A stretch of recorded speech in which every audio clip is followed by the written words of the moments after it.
मुबारक हो भाई, मुबारक हो। नसीब खुल गए अल्हम्दुलिल्लाह, यानी शादी हो गई माशाल्लाह। तो बस अब इंसान बनकर बैठो ना, शौहर और ससुराल पर तवज्जो दो। ये सस्ती छचोरी हरकतें करना ज़रूरी है क्या? ज़रूरी है कि शादी, अकीक़ा, सालगिरह, बल्कि किसी की मैयत में भी जाकर कंवारी दोस्तों और कज़न्स के दरमियान घुस कर बैठ जाओ और शौहरनामा शुरू कर दो? अल्लाह, मेरे बगैर तो खाना ही नहीं खाते।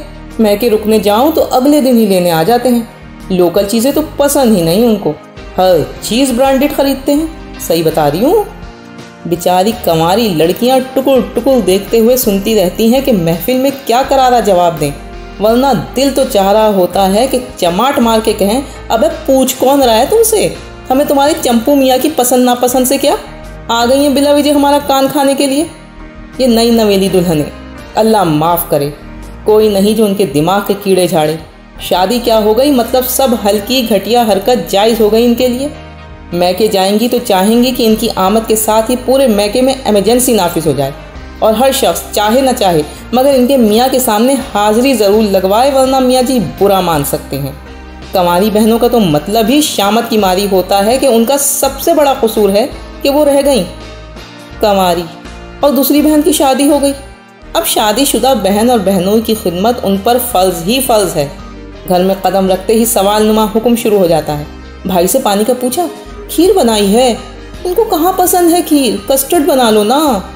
नहीं नहीं, ड्राइंग रूम में नहीं खाना खाएंगे, ये कह रहे थे पूरा ख़ानदान एक दस्तरखान पे हो तभी अच्छा लगता है। हालांकि ये वो लड़के होते हैं जो शादी से पहले बहनों के साथ खाना खाना तौहीन समझते हैं, मगर ससुराल में सालियों के साथ के लिए पूरे ख़ानदान के कंधे पे बंदूक रख के चला देते हैं।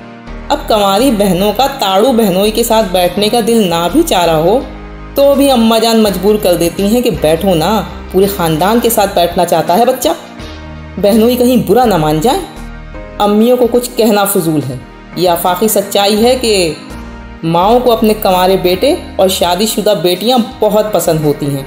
होता वही है जो बेटी दामाद चाहें। फिर ये भाभियां पहुंच जाती हैं नंदों के दरमियान। अरे ये वाली शर्ट इस्त्री कर दी, कहाँ पसंद है इनको सफ़ेद रंग, वो ब्राउन वाली शर्ट इस्त्री करो ना।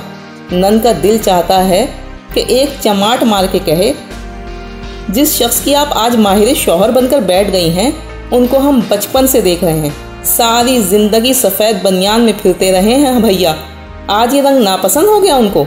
इतना ही मसला है तो खुद कर दो ना। मगर कुछ लड़कों को बहनों से काम कराने की इतनी आदत पड़ चुकी होती है कि शादी के बाद भी मिनट मिनट पे बहनों को आवाज़ लगा रहे होते हैं और बीवियां भी बस नंदों को गाइड करके समझती हैं कि उनका फ़र्ज़ पूरा हुआ।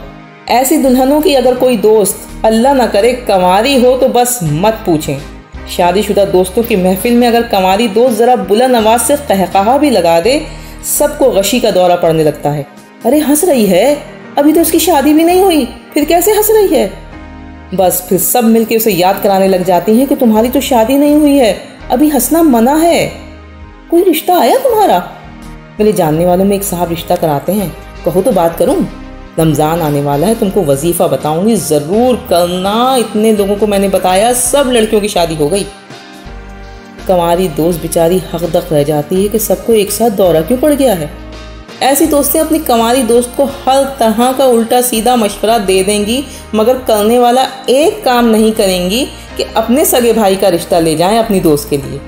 नतीजतन एक वक्त आता है कि कंवारी दोस्त शादीशुदाओं की महफिल में जाना ही छोड़ देती है। पहली तबसरा करती है, अरे ऑकवर्ड फील करती होगी ना हमारे दरमियान। दूसरी भी शुरू हो जाती है, मैंने तो इतना कहा आ जाओ, दिल बहल जाएगा, माइंड फ्रेश हो जाएगा। रूखे लहजे में बोली, देखती हूँ, और कॉल काट दी। लो बताओ, कोई ऐसे करता है? तीसरी तसल्ली देती है, अरे शादी ना होने की वजह से चिड़चिड़ी हो गई है, तुम दिल पे मत लो। ऐसी तमाम अफलातून शादीशुदाओं को मौलिमा बताना चाहती हैं कि 99% कंवारियाँ शादी ना होने से नहीं बल्कि शादीशुदाओं की सस्ती छचोरी बातों से चिढ़ती हैं। अगर आपकी शादी हो गई है तो हर एक के सामने शौहरनामा सुना सुना कर दूसरों को बेचारी मजलूम समझना बंद कर दीजिए। याद रखिए, अगर आप और आपकी कंवारी दोस्त एक साथ किसी मसले पर परेशान होकर रोना शुरू कर देना तो आपके मियाँ जी आपसे पहले आपकी दोस्त के आंसू पोंछेंगे। नहीं यकीन तो पूछ लें अपने मियाँ से, तो हकीकी मजलूम कौन हुआ? अगर मियाँ का जवाब सुनकर आप बेहोश हो गई हैं तो सारे मियाँओं से मौलिमा कहना चाहेंगी कि जल्दी से मौलिमाई चैनल दानिश्वर क्लब सब्सक्राइब कीजिए, घंटी बजाइए और बेगम को होश में ले आइए। अल्लाह हाफिज़।